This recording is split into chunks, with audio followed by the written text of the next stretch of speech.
everyone, welcome to the Chic Assignment for August 2019. I don't know what the weather is like where you are, but here it's extremely hot. So I am in our cool house with the windows drawn. You know those days where that's just the best option. I'm here to deliver the Chic Assignment for you for August 2019. So let's get right into it. If you're new to my channel, welcome. My name is Jennifer and I am the author of the Madame Chic series, as well as the upcoming book, Connoisseur Kids. And I like to do what's called the Chic Assignment here on my YouTube channel, where I deliver 4 assignments for you to do each month. There's no pressure. You don't have to do them. You only do them if you want to. I certainly don't want you to stress out about it. But the point is that we can gather together as this community and just focus on beautiful, lovely things, cultivating our minds, seeking out the arts. This is an absolute antidote to our modern culture where these things are not appreciated. So I love this community where we get to gather together and do these assignments. All right, let's jump into the assignment for August. You are going to be surprised, but we are veering away from classical music just temporarily for the first Chic Assignment. This month, we are going to be exploring the music of Scott Joplin. Scott Joplin was a ragtime composer who did live at the turn of the century, and he is just unbelievable, enigmatic, talented, and incredible composer. You have all heard his works. His most famous pieces are the Maple Leaf Rag and, of course, The Entertainer. So if you have any piano student in your house, at one point they will play The Entertainer on the piano, I can guarantee it. So this is a bit of a departure from the classical music that I normally recommend, but I just love ragtime. I love Scott Joplin's music, and I find it very wonderful to work to. So down below, I'm going to leave you a few resources. I will leave a great performance of the Maple Leaf Rag. And I also am going to leave a YouTube video that has over an hour of Scott Joplin's pieces being performed on the piano. Of course, you don't need to sit there and listen to the whole thing. But what I like to do actually is have this on in the background while I'm cleaning or working, while the children are doing school, while we're just doing activities, because there's something very meditative about it. And I just find myself being very efficient when I listen to his music.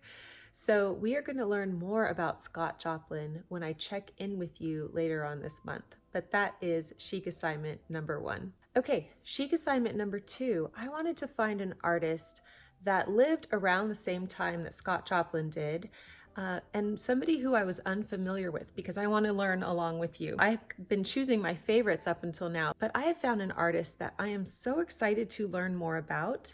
His name is Frederick Childe Hassam, and he was an American impressionist who lived around the same time that Scott Joplin did. And I am familiar with some of his pieces. I have seen them before. I just didn't know that he was the artist.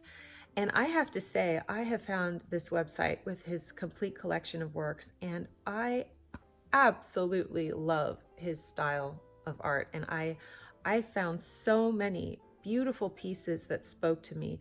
So I am really excited to delve into his works this month. If you want to see his works, I will leave a website down below that has this complete listing of works, as well as a wonderful article from the Smithsonian American Art Museum that showcases some of his pieces. And here is the South Ledges at Appledore, painted in 1913. I mean, just how beautiful is this piece? Okay, it's absolutely stunning. I am just blown away by his talent and by the beauty of his work, and I can't believe that I don't know more about him. So perhaps you know all about him, but he is a newer artist to me. I'm used to European Impressionists, so I'm unaware of his work. So I'm excited to delve more into him in the check-in. I will leave his website link below if you want to check out his work. Maybe tell us which painting of his spoke to you the most, you know, which one you enjoy the most, and I can leave that down below. Okay, the next Chic Assignment for the month of August. This is the last month of summer for many of us, and September is going to get really busy with school, even though we've already started school here, but you know what I mean. Back to school, back to work, all sorts of things happen in September. So I wanted to take advantage of the extra time that you have in August by assigning this. Are you ready? I would love if everybody who takes part in the Chic Assignment writes one handwritten letter this month and sends it off in the mail. Yes, snail mail. Write one letter by hand on stationery, but don't let it stop you if you don't have nice stationery. Any piece of paper will do, any envelope will do. But just write one letter to somebody, a loved one, a friend, a pen pal, whoever. Write a letter to them and address it, put a stamp on it, and send it off in the mail. Now, you might be in the habit of writing letters to people, but most of us are not. I do like to write letters to family members who live far away, and I actually do that on a regular basis. But I think that it is a lost art, especially because most of these people, we could just text them immediately and hear back from them. But think about how surprised they will be when they receive a handwritten letter from you.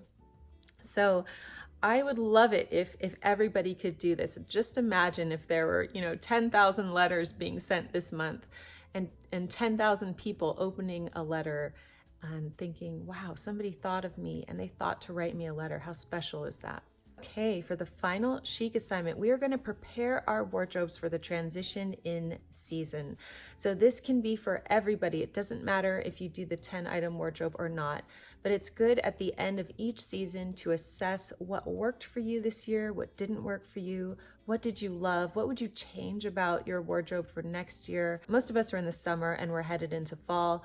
Our friends in the Southern Hemisphere are in the winter, headed into spring. So it's just time to go over our wardrobe, okay? So as we go to the end of August, I am going to be going through my wardrobe and assessing what's going to stay, what's going to go, what I'm going to store away, and to prepare for fall, what I'm going to bring out, and that sort of thing. This is a more involved process, and yes, this is time consuming, but I put it in the Chic Assignment because I think it's something that we all need to be doing regardless. So we might as well just do it together. And I will have a few videos this month, hopefully, that talk about my process going forward with that. So you are going to be preparing your wardrobe for the transition in seasons, and go ahead and start that now. It's really good to be thoughtful about our wardrobes and intentional, not just shop and cram things in there and just not think about it. It's really good to think about it. Even if it's painful, even if you think, you know what, I bought this expensive dress for the summer season and I only wore it once and I wasted all that money, but it's actually good to assess those types of things. So that is the Chic Assignment for August. As usual, we are going to also continue to read. That's always the 5th assignment. That's just a given. So if you have any good book recommendations, please leave them down below. I promise to get to the Map and Lucia book club with you very soon. And that is it for the Chic Assignment. I look forward to doing this month's assignments with you. Thank you so much for joining, and be sure to share these videos with any friends that you have who are looking for more culture in their lives, more community, and who share the same sort of life goals that we do. All right, thanks for joining me today on the Daily Connoisseur, and I will see you in my next video. Bye.